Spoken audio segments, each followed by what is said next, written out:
Hello, welcome po sa ating last session ng Spiritual Companionship class. Praise God for His grace na wow, nasa huli na tayo. Why don't we give thanks to the Lord right now as we start our class?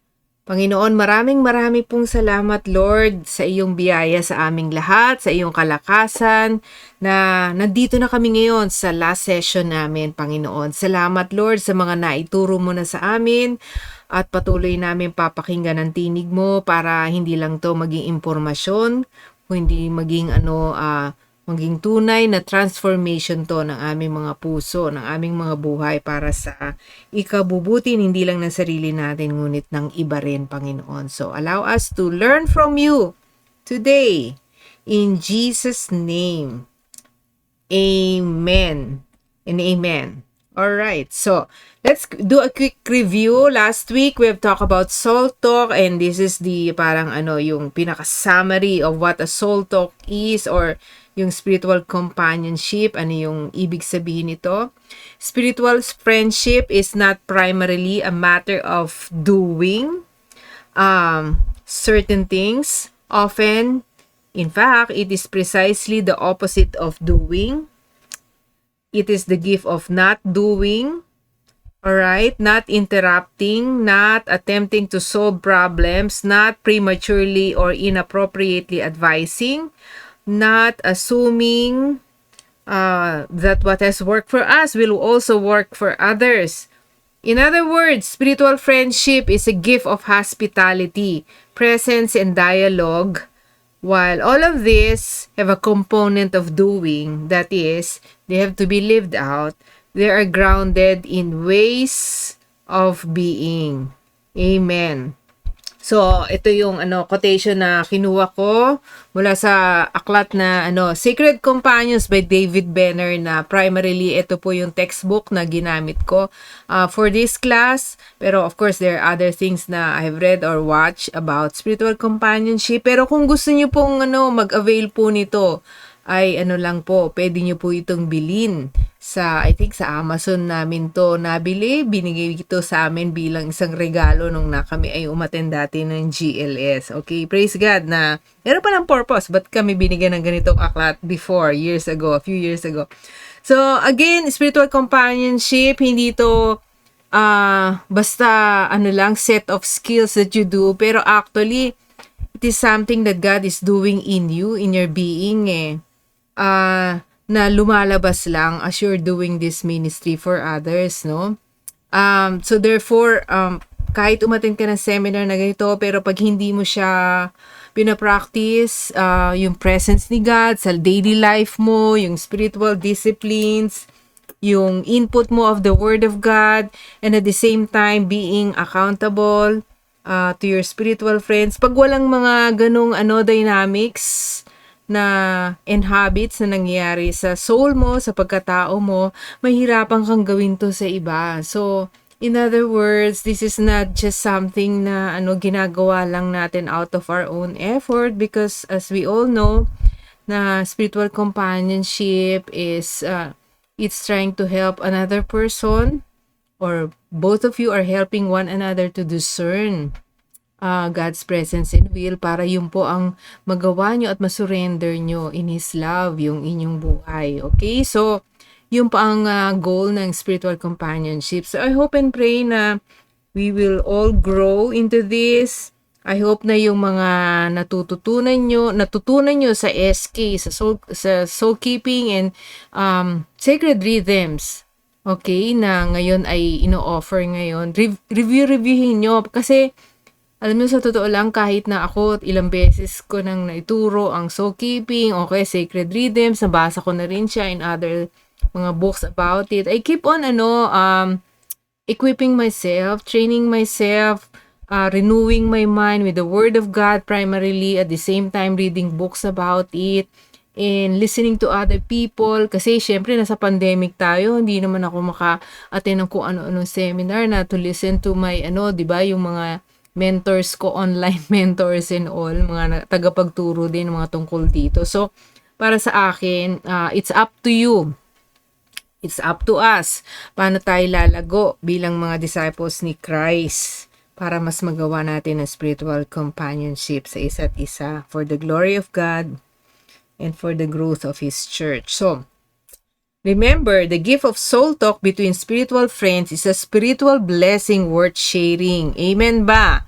So, gawin natin to lagi, practice natin to lagi by God's grace sa ating mga spiritual friends. Amen. Now, for our last session sa klase nito, how do we apply spiritual companionship in significant seasons and situations in life?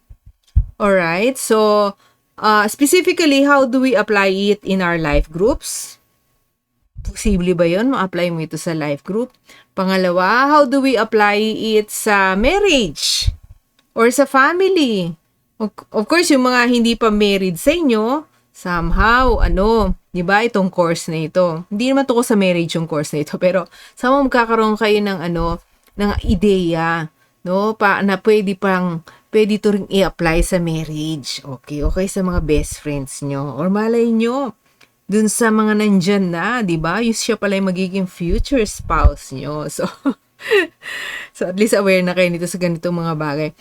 Pero sa totoo lang, yung idea ng spiritual companionship ay kailangan ready ka lagi rito kasi iba-iba ang seasons na nangyari sa buhay natin, iba-iba rin ang mga sitwasyon na hinaharap natin, iba-ibang experiences natin with God ang nararanasan natin sa kada season. Sabi nga sa Ecclesiastes 3:1, there is a time for everything and a season for every activity under the heavens.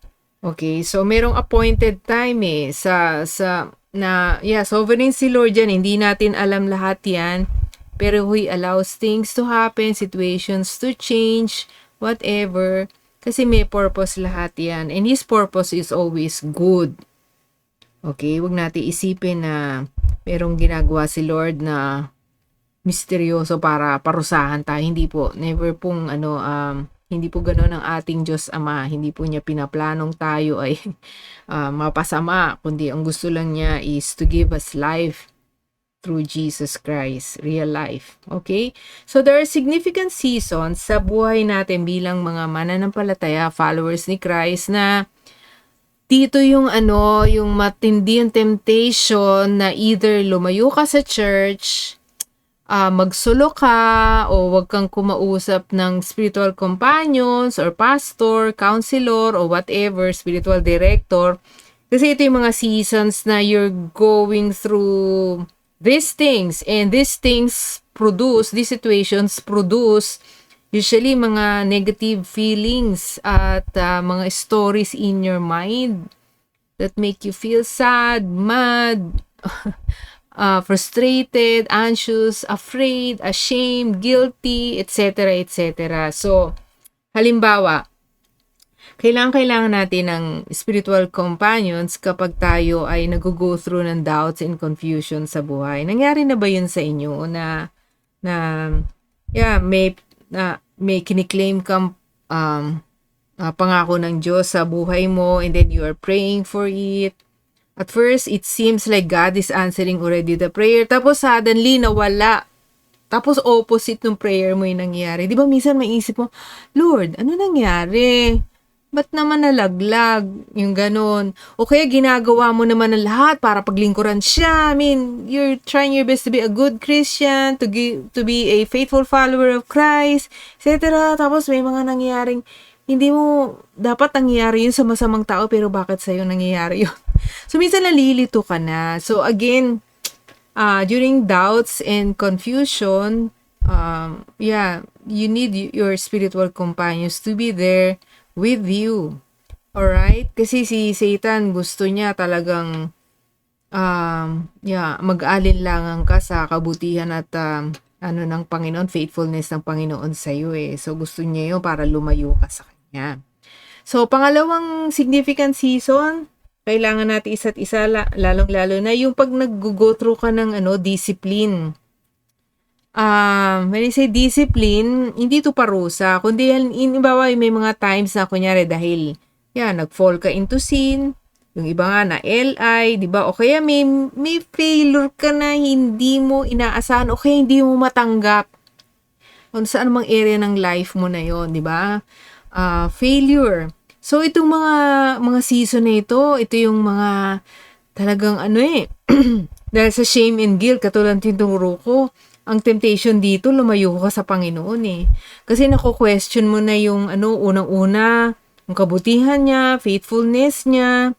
Tapos nako-question mo rin yung sarili mo eh, di ba? Sasabihin ni Satan sa'yo, naku, gusto ni Satan to yung, ito trabaho talaga ni Satan na perfectly nagagawa niya. Okay, to accuse us, he is called the accuser of the brethren.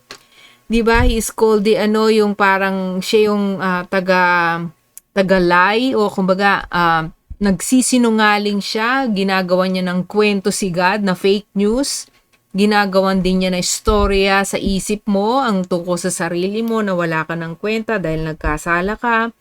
So, ito yung mga times na hindi mo alam, so dahil doon paikot-ikot yun, so minsan naiisip mo, Diyos ko, meron pa ba akong pag-asang makawala sa kasalanan na ito? O kaya ano kayong tingin ng mga tao sa akin? So, ang gusto ni Satan during this time is ilayo ka sa Diyos, ilayo ka sa people of God, alright? At ilayo ka sa plano ng Diyos sa buhay mo. Okay? Yung mga dating akala mo o naisip mo, pinanampalataya mo, purpose ni Lord sa'yo, parang sinasabi niyo, matutupad pa ba yan? So, dapat itong mga ganito, wag tayo magsosolo.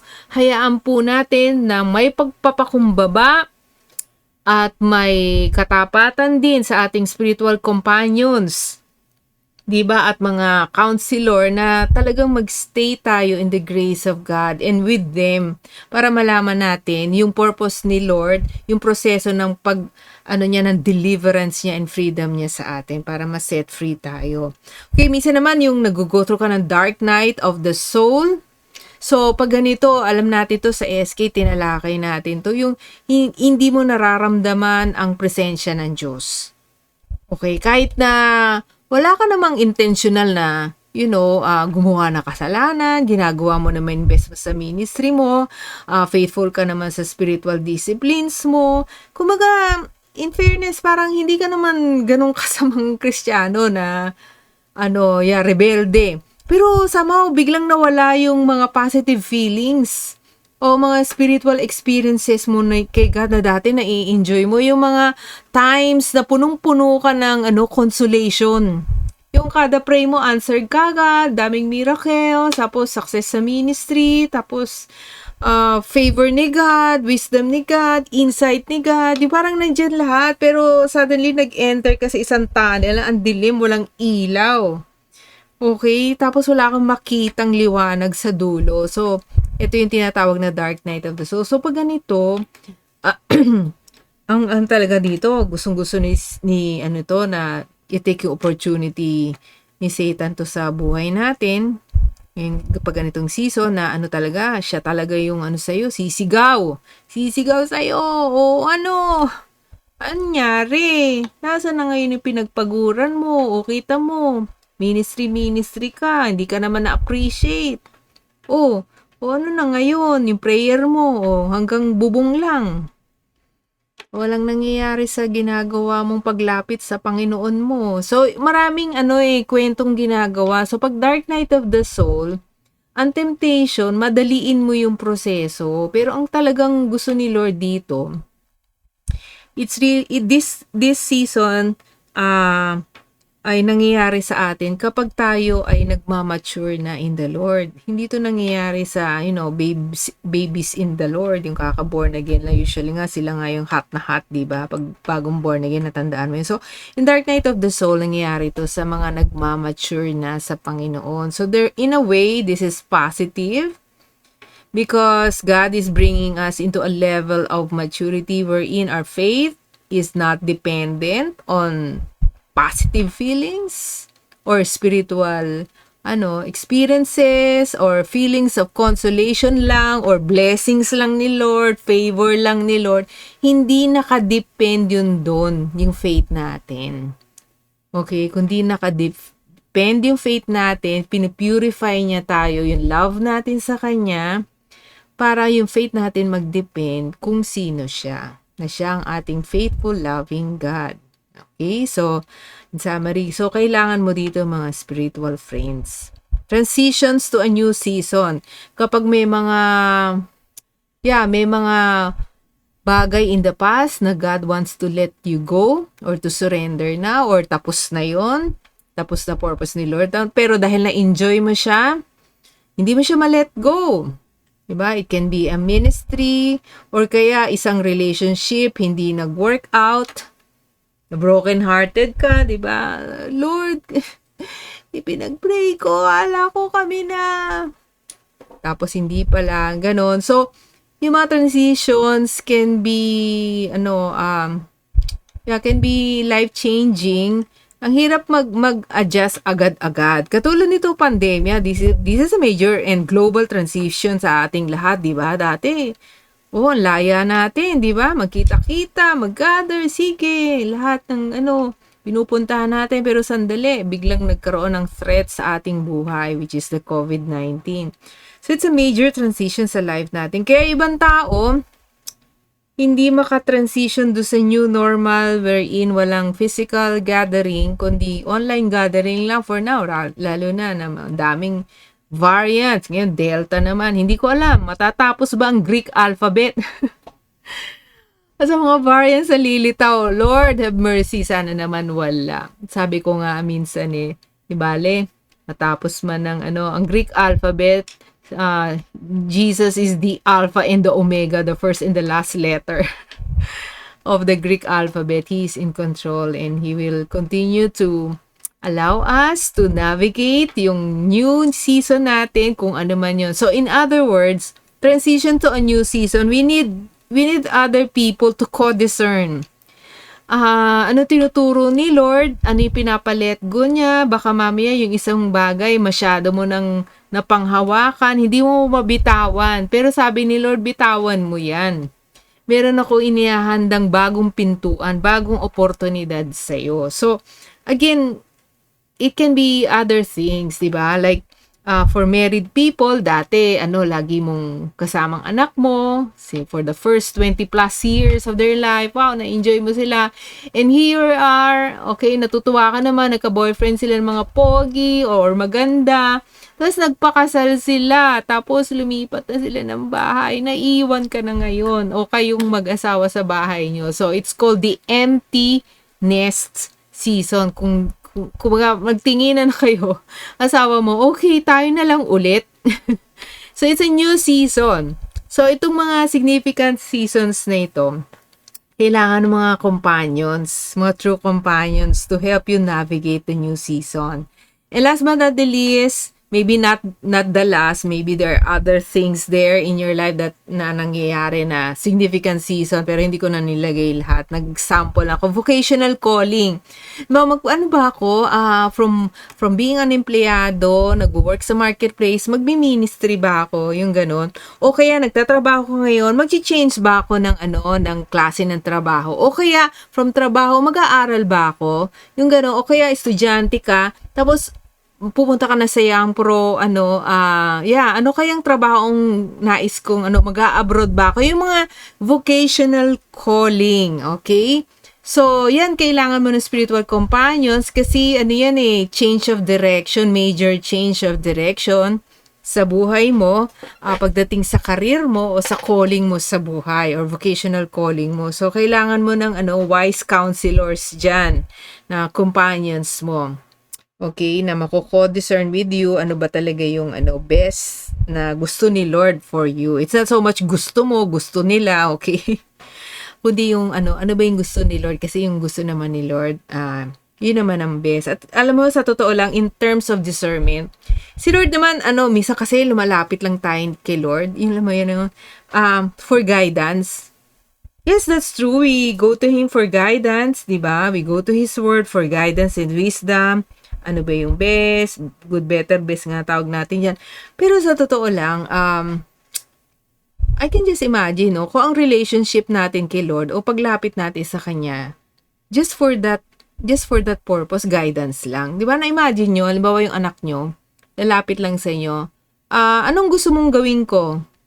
Maghugas ng pinggan o magwalis? Okay. Yung baga, lalapit lang yung anak mo sa'yo kasi tinatanong lang niya anong gusto mong gawin niya. Okay? Okay, ako nung gusto mo, yung parang ano lang, puro to-do list lang. Okay, hinihingi lang niya yung guidance mo kung anong utos mo sa kanya.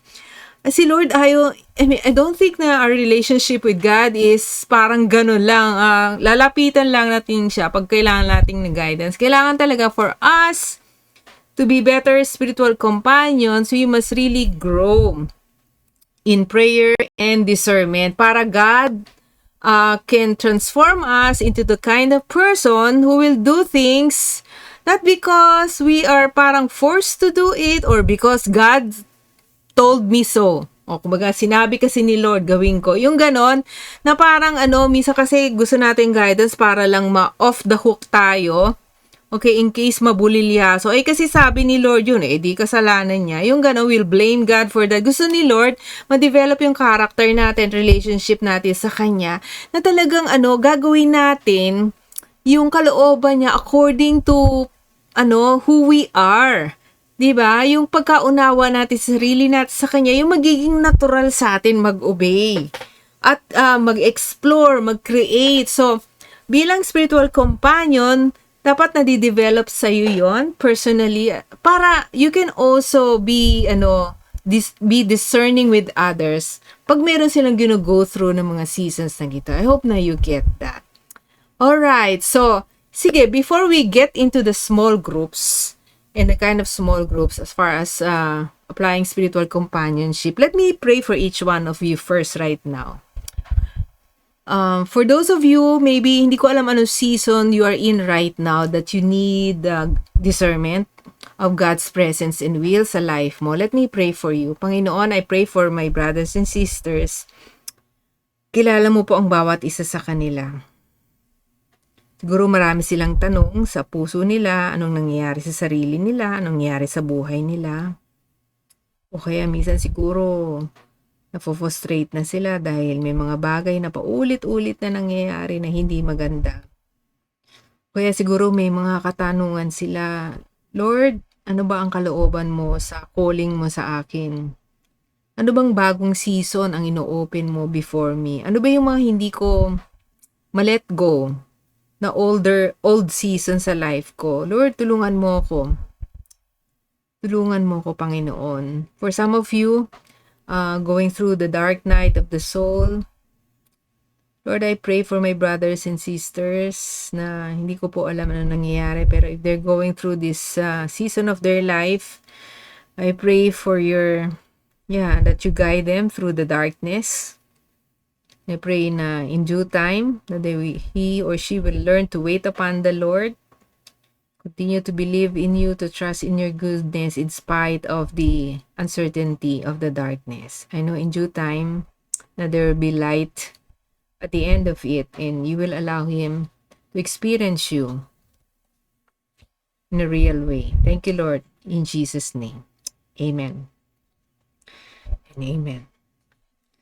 Okay, how do we apply spiritual companionship in the context of a small group? Now, iba-ibang klase ang small group. Sa totoo lang, pag hindi mo alam yung iba-ibang purposes ng small group, baka i-try mong i-apply yung spiritual companionship tapos hindi magets ng mga kasama.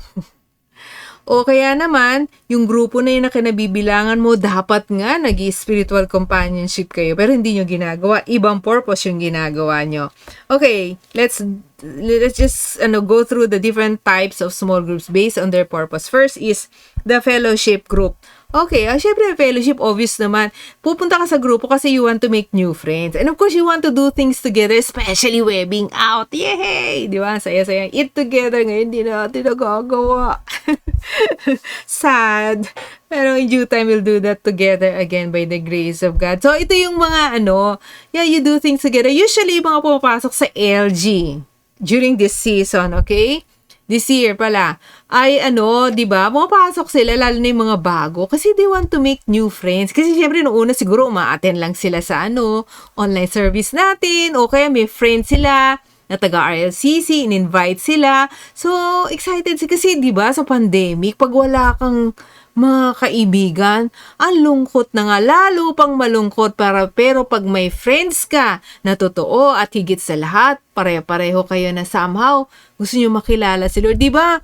Talagang kung may problema ka man at least meron kang magandang nasisilayan na positibong mga bagay sa buhay mo by being with friends and you're doing things together. Now, that's a fellowship group. Now, a study group, you want to learn the Bible from the Bible together, di ba?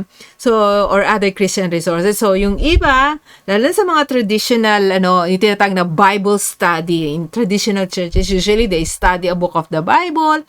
Okay, siguro may pamphlet sila about how to pray, mga ganyan. Okay, how do you understand the Trinity? Di ba? Ay, mga ganyan, mga theological. Minsan may naatinan akong Bible study na ganyan. Diyos ko, nagdugong utak ko, di ba? Na hemorrhage, saka na nosebleed ako kasi dinidiscuss nila ang Trinity, tapos nagdidebate sila. Ay, parang hindi ako na-bless. Okay, pero yeah, nag-study sila kasi. So, pag study, you're after the information.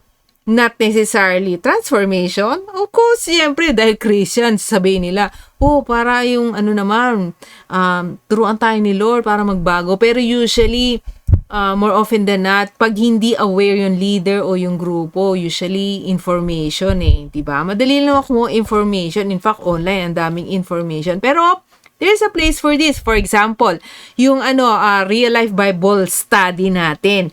The seekers are studying about the gospel, di ba? In the hope na later on, magpa-freedom sila, papawater baptize, at mabaptize sa Holy Spirit. Yay! Di ba? Tapos kakanta tayo ng ano yun? Ano yung kanta natin? Nakalimutan ko na. Ano ba yan? Ng I love you, Lord pala. Sorry. So, again, Bible study. Ayan. Susunod, prayer. Okay, pray a meeting that focuses on praying for the needs and requests of others. Ito na, miss ko. Yung dati, may prayer team tayo. Hello dyan sa mga prayer team members dati ni PB na nagpe-pray every Wednesday. Hindi nakalimutan ni Lord yung ministry nyo during that time. And yun ang focus nila, diba? They pray for the needs and requests of people. Yun lang naman talaga. Okay, wala nang iba. So, isang grupo pa yung training or equipping group.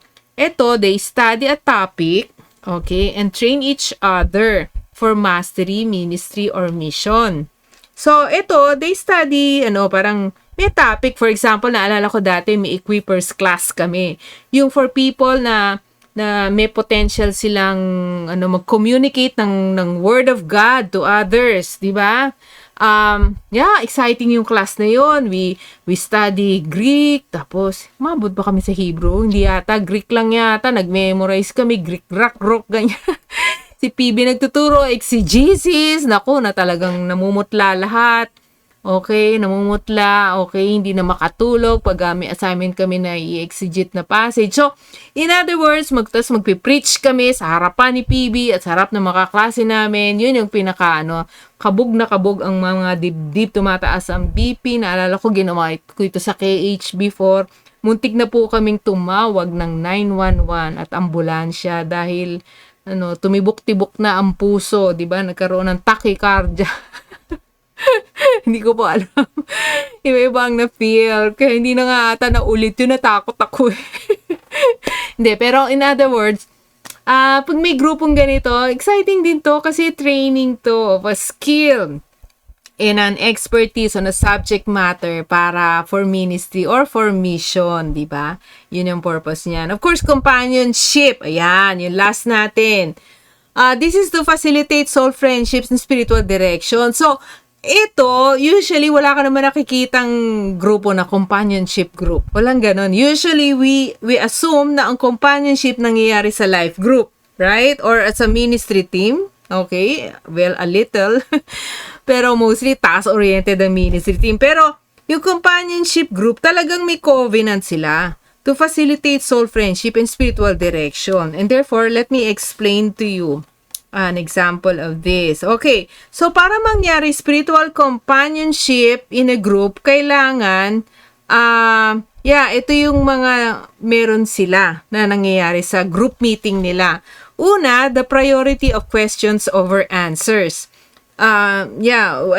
Sinabi ko na ito sa Soul Talk, how to do it, di ba? Not so much yung advice ka kaagad o kaya preach ka agad, turo ka agad kapag may sinabing problema yung tao o may shinare na experience, yung ganyan-ganyan. So again, more of yung parang the art and heart of asking the right questions for the purpose of discernment.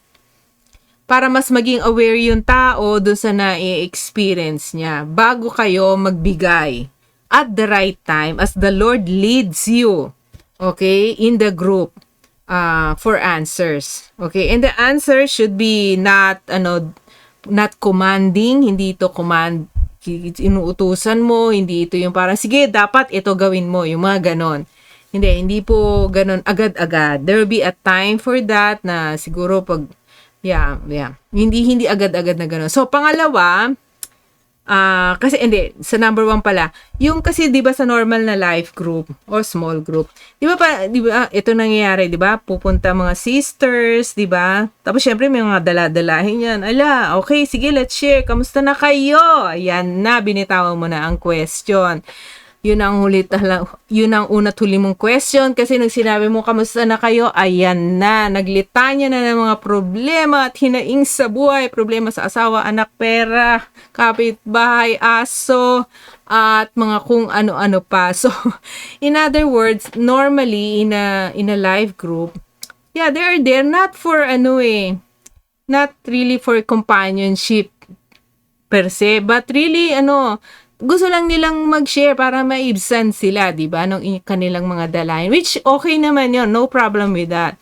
Pero, usually, what the leader does or some of the member do sa ganong, bibigyan nila na advice, di ba? Sa susunod kasi, huwag ka mabunganga or something like that, no? May bigyan nila ng advice, magsubmit ka kasi sa asawa mo, something like that. So, sa SE, yun ang difference, okay? You're applying spiritual companionship in the context of a group. Mas papaliwanag ko paano nangyayari yun, okay? Number 2, prayerful listening. You're using Lectio Divina as the source of your parang listening to God para ma-focus kayo lahat kay Lord. Alam niyo na may Lectio Divina, 'di ba? You're going to choose a short passage of the scripture, yung kung sino man yung leader at that point in time o facilitator to choose that, and then yun ang ile-lectio nyo. Okay? So, number 3, sharing of spiritual experiences. Again, spiritual companionship is not just sharing problems, but sharing of spiritual experiences with God. Okay? Kung walang experience, that's also an experience. Alright? So, again, that is for discernment kung ano nangyayari sa spiritual life niya. Number 4, there should be a climate of support and acceptance. Kailangan yon para maging successful yung SC group nyo. Climate of support and acceptance. So, that's self-explanatory. Number 5, of course, SC group to. So, para sa akin, ang ideal size nito, kasi this is a different way of doing a meeting. Ideal size nito, siguro mga 4 to 6, ganyan. Sa akin, parang ganun yung ideal size nito. Kasi, ito, hindi lang to parang recitation na sharing lang na ganun.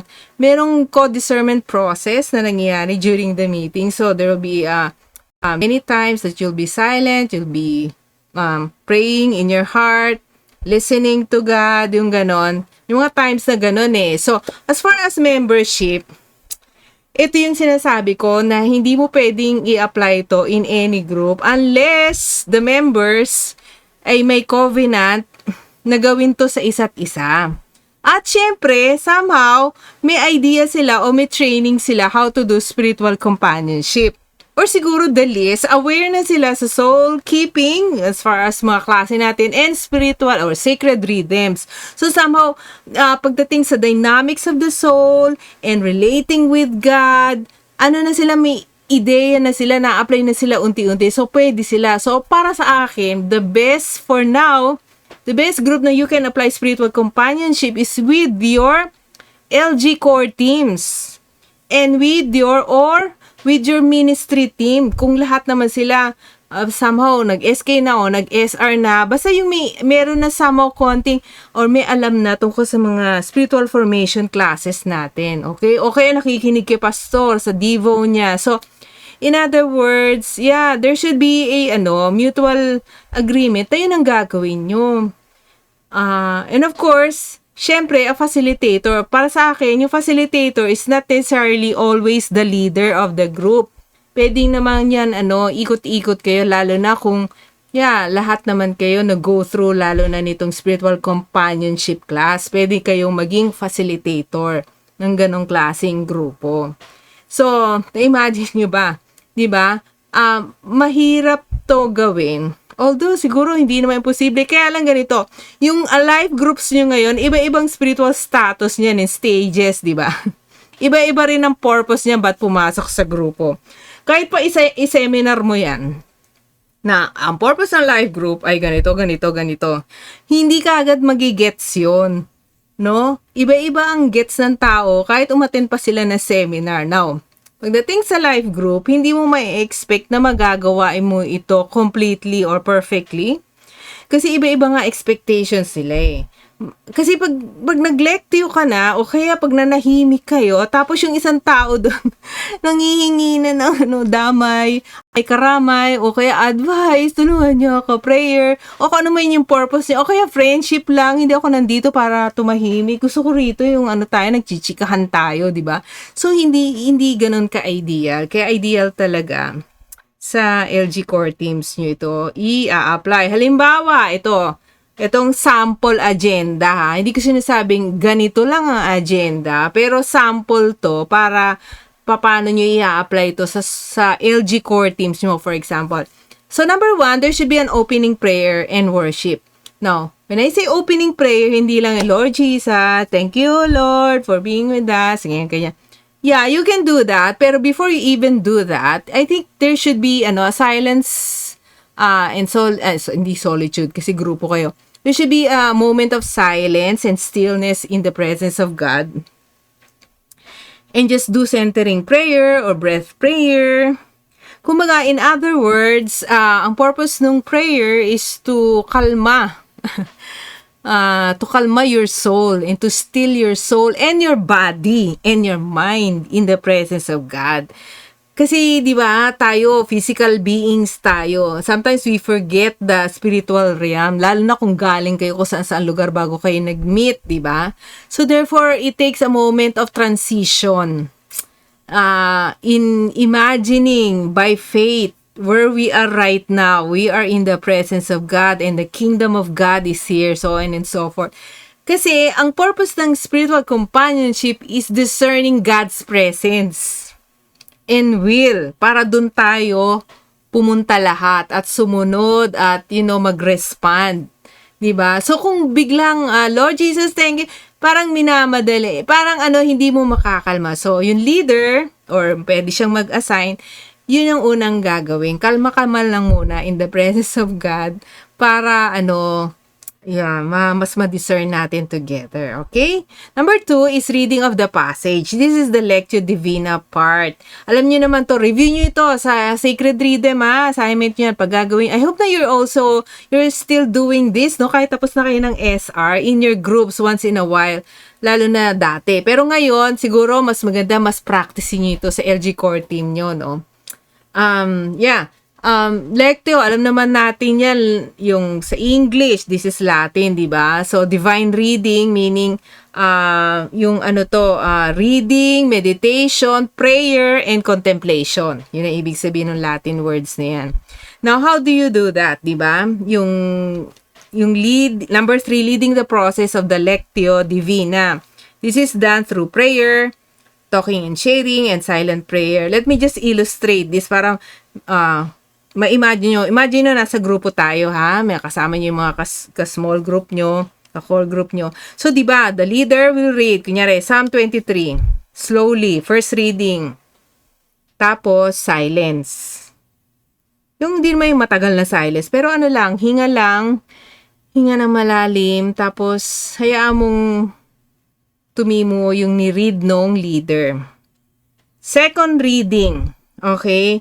Diba, babasahin ulit ng leader, slowly, yung Psalm 23, and then, tapos silence ulit, tatanungin niya, yung members niya, core team niya, anong word o phrase ang tumimo or nag-strike sa iyo. Tas answer sila. Okay? Shepherd, my, or whatever. So, mag-share ang bawat isa. Tapos, silence ulit pagka-share ng lahat. Again, kaya sabi ko, hindi dapat marami. Kasi, maraming ganitong moments of silent prayer lang in your heart while looking at a passage and listening to God. And then, pagkatapos ng third reading, ang gagawin naman ng leader, share bakit yun ba't yun yung nag-strike sa'yo, tumimo sa'yo na salita o phrase, ano ang na-experience mo with God in the moment.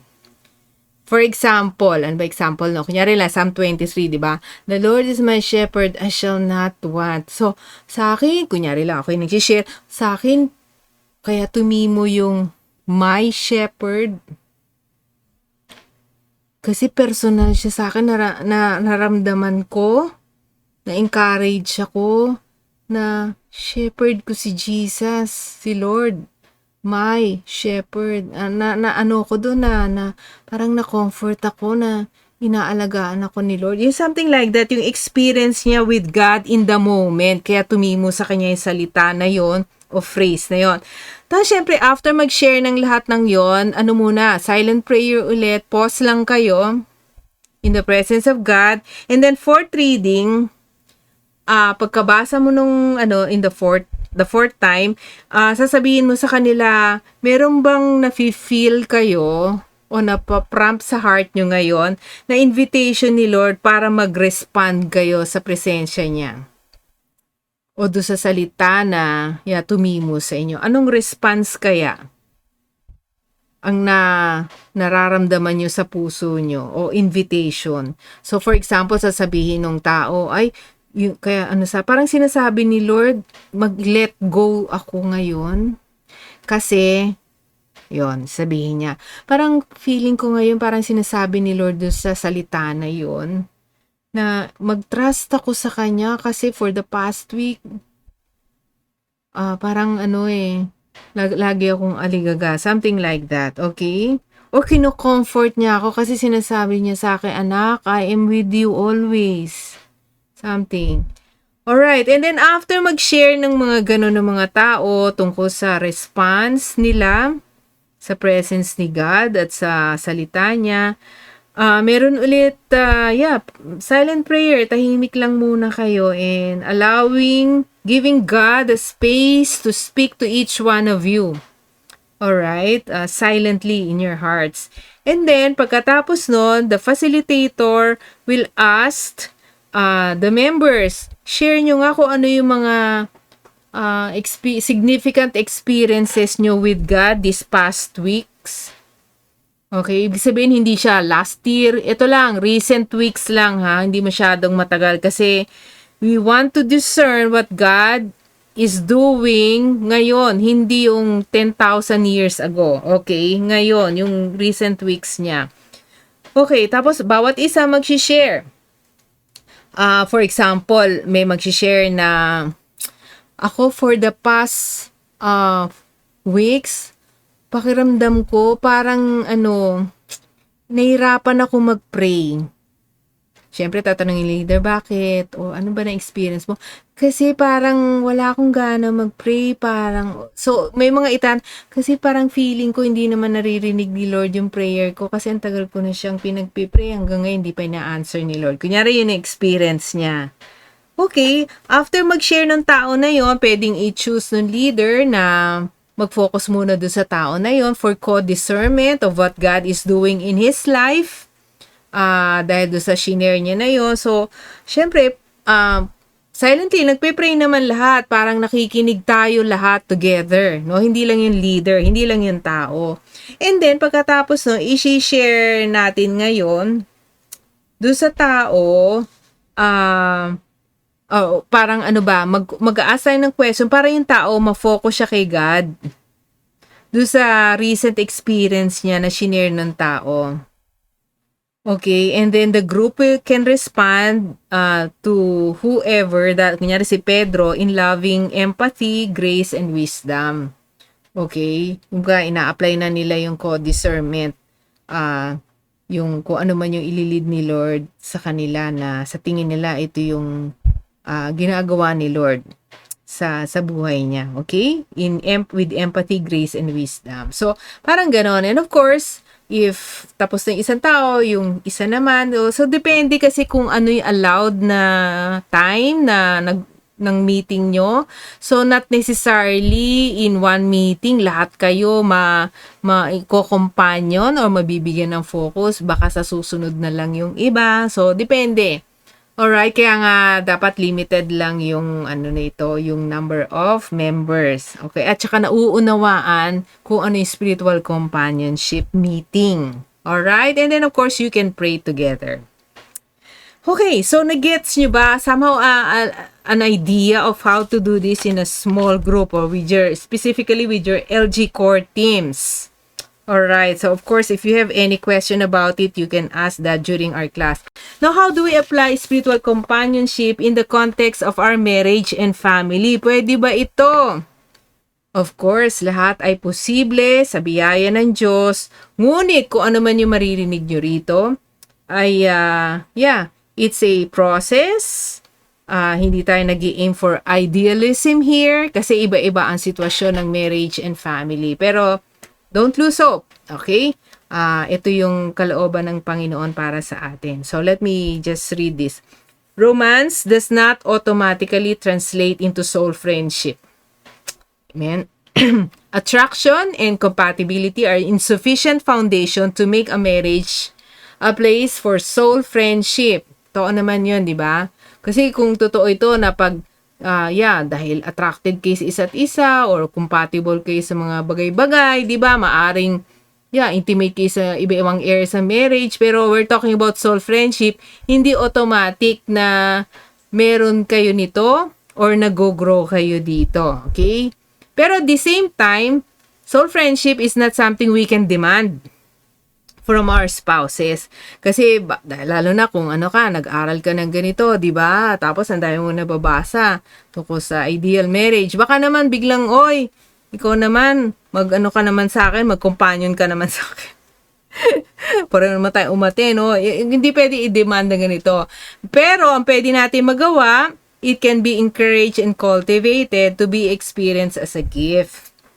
Okay, so therefore, it should be done by grace, in other words. So, hindi to parang, I'll explain later na, hindi to parang dinidemand, parang dahil natuto tayo nito, gawin natin to, parang proyekto, di ba? If ever na mangyayari to, or nag-grow kayo dito, ituring nyo ito bilang regalo ng Diyos sa inyo sa pagitan ng inyong asawa. Amen? Praise God. So, pwede natin i-cultivate, parang halaman to. Alright, so, there are 4 factors para mangyari ang soul companionship sa marriage. So, unang-una sa lahat, kailangan may respeto o respect. Ano ibig sabihin nito? Ibig sabihin nito, tinatanggap mo yung pagiging unique ng asawa mo. Strengths and weaknesses, giftedness, passion, ano pa ba? Yung mga tinatanggap mo siya for who he is or who she is. And then, she is a separate person from you. Kahit na ang marriage is the union of 2 persons, diba? One nga. Pero yung pagiging one natin, san effort din talaga to really experience oneness or intimacy in marriage, diba? Hindi pwedeng dahil nagsuot tayo ng sing-sing, diba? Tapos nag-I do tayo on our wedding day, na automatically mangyayari yun for the rest of our life, yung intimacy. Kailangan dinidevelop yon at madedevelop lang yon kung hindi, aside from love, nandun naman talaga mahal natin asawa natin. Pero minsan kasi respeto sa pagiging unique ng asawa natin. Minsan, nako-compare natin sila sa iba, o kaya parang iniisip natin, natin sila, possession natin sila. Diba? Actually, sa mag-asawa, there should be a time of togetherness, and there's also should be a time of separation. Hindi separation na divorce or annulment, no? Ibig sabihin, yung individuality natin, dapat nandun pa rin yun. Kasi each one of us is accountable to God. And therefore, nilikha ni Lord tayo na magkakaiba tayo. So therefore, hindi pwedeng i-impose mo yung sarili mo na dapat ganun din yung asawa mo. So, iba-iba rin ang spiritual journey ang mga mag-asawa. So, in other words, magagawa mo lang yung respeto and to honor one another and to submit to one another, sabi nga sa Bible, if you see each other through God's eyes.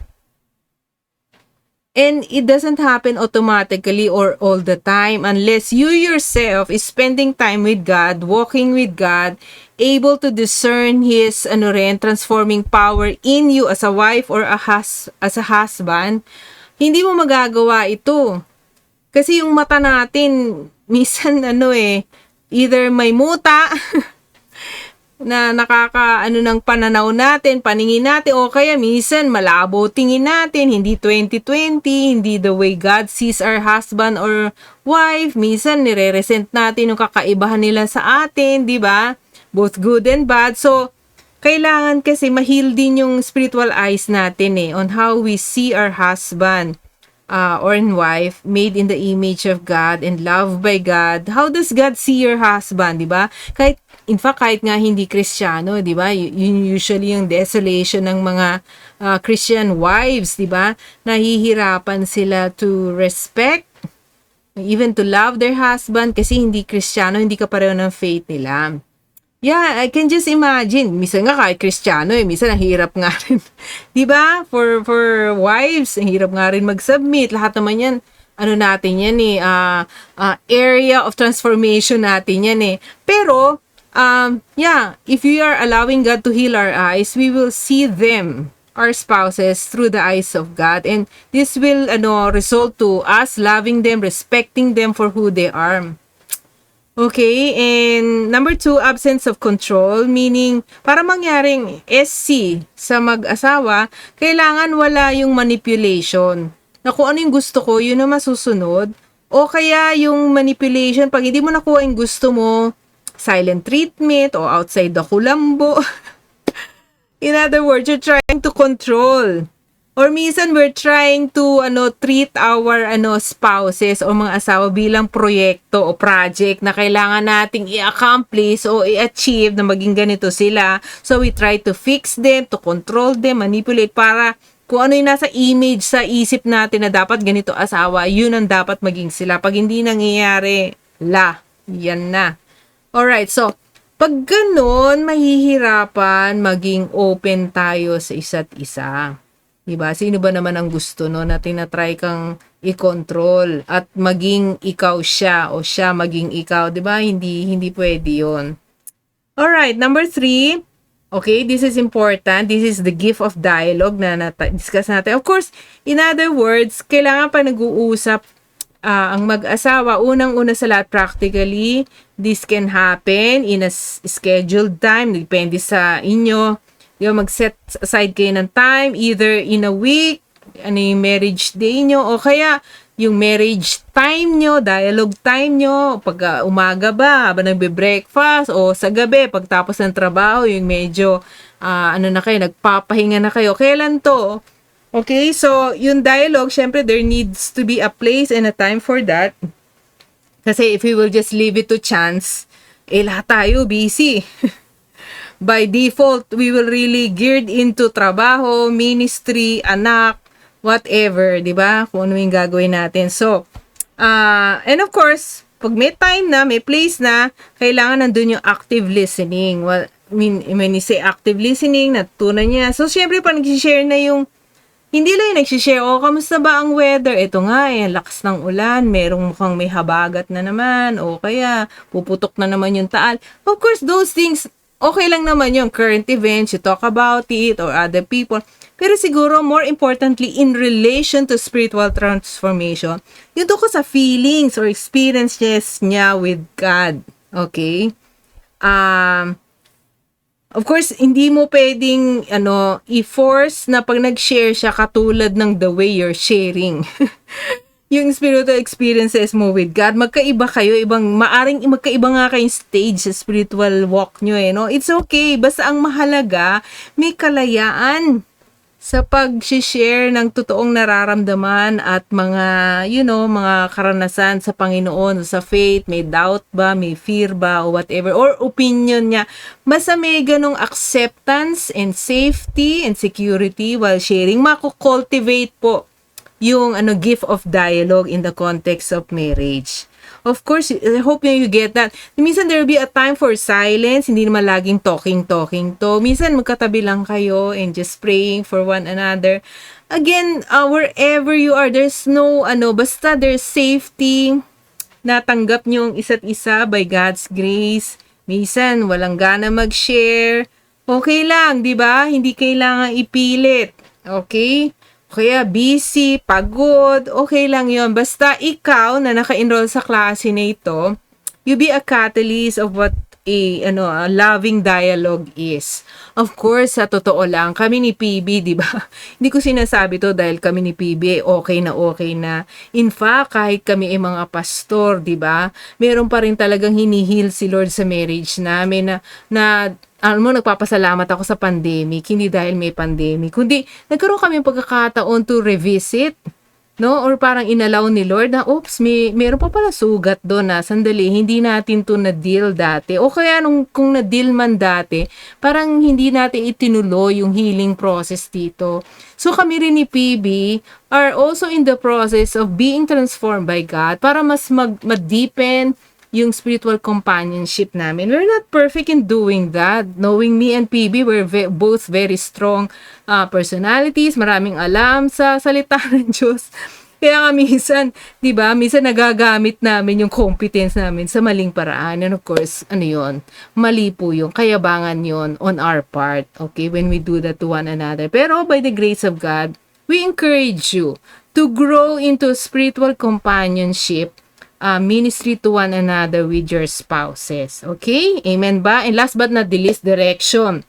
Alright. So, of course, itong direction, it's a different ministry. Pero, siguro hindi muna ako mag-focus. So, the more na ginagawa nyo ito, yung 1 to 3 sa isa't isa, yung direction, madali na lang yun. Kasi spiritual direction yun sinasabi ko sa number 4. Okay? Na magpo-focus ka lang sa spouse mo. Tapos, kung marunong ka na mag-spiritual direction, at least yung prinsipyo, you can do that to your spouse. Pero sige lang, okay lang na kahit wag muna yun ang focusan nyo ngayon.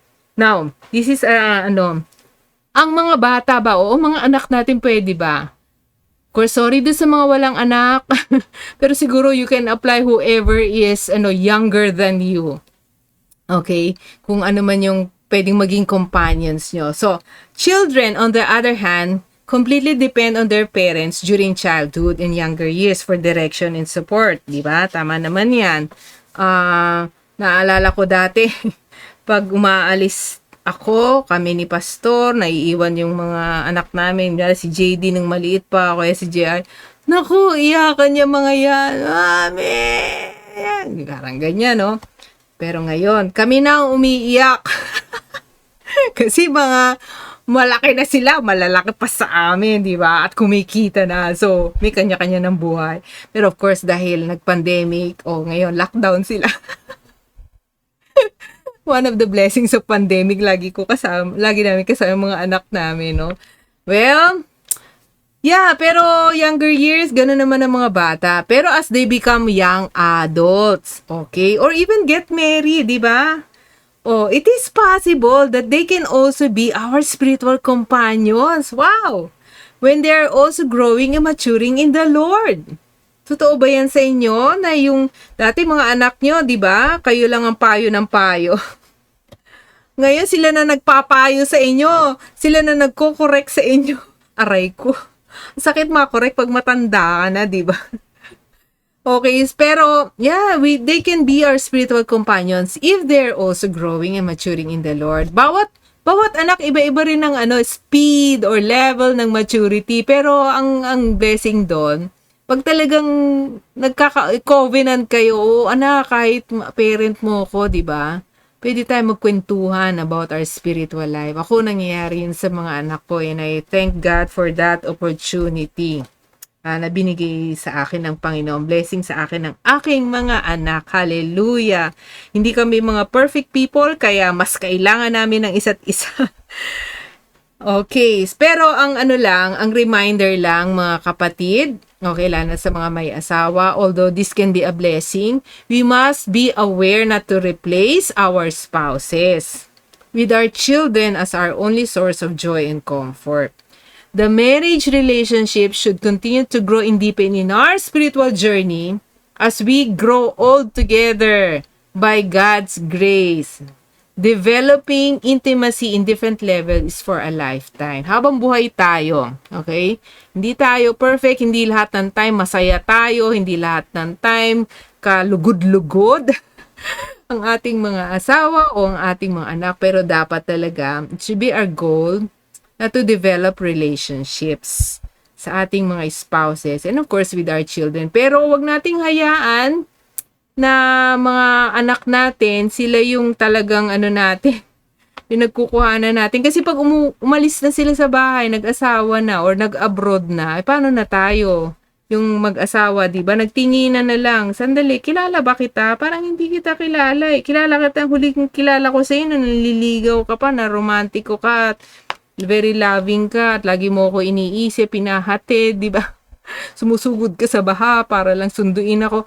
Pero ngayon parang hindi na kita kilala. So usually nangyayari yan, na nalulungkot ang mag-asawa pag iniwan na sila ng mga anak nila kasi na-neglect nila i-develop yung intimacy nila.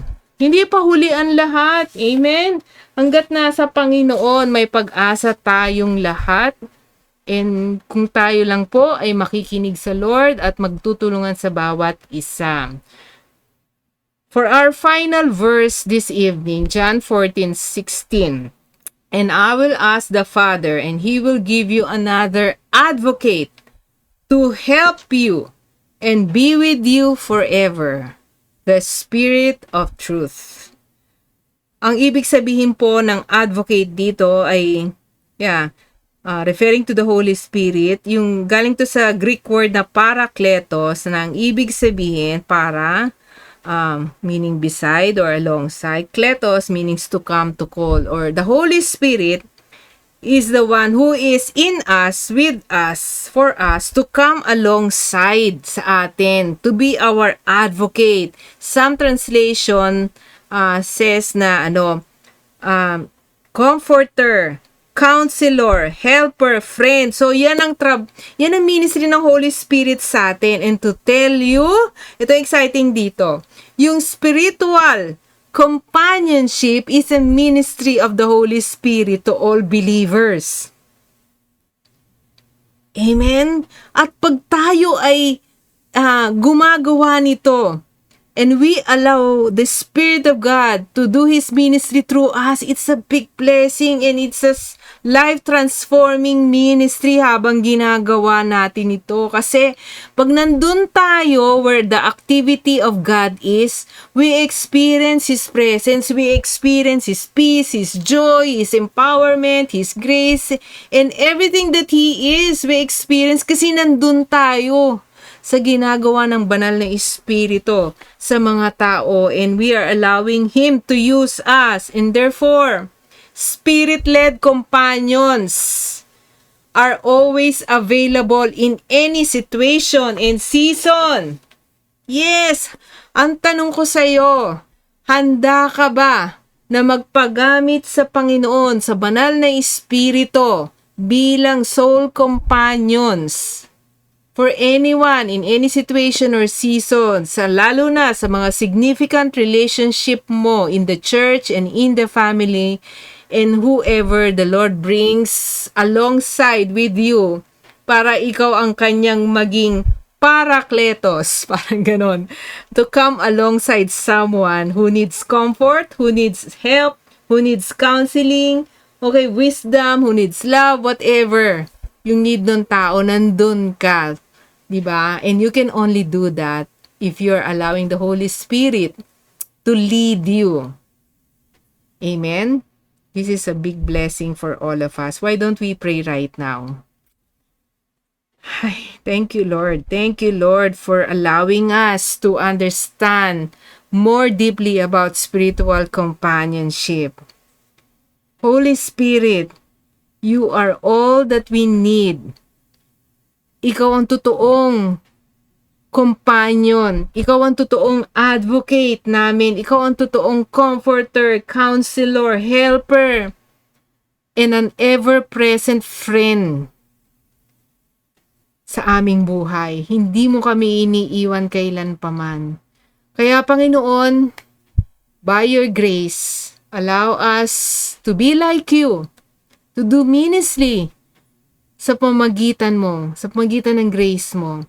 At Lord, yung mga taong pinagkatiwala mo na sa amin, sa church, anak namin, asawa namin, mga kaibigan namin, hayaan mo po na kumilos ka sa amin, Panginoon. Baguhin mo kami personally. Muna, unahin mo kami sa pagbabago.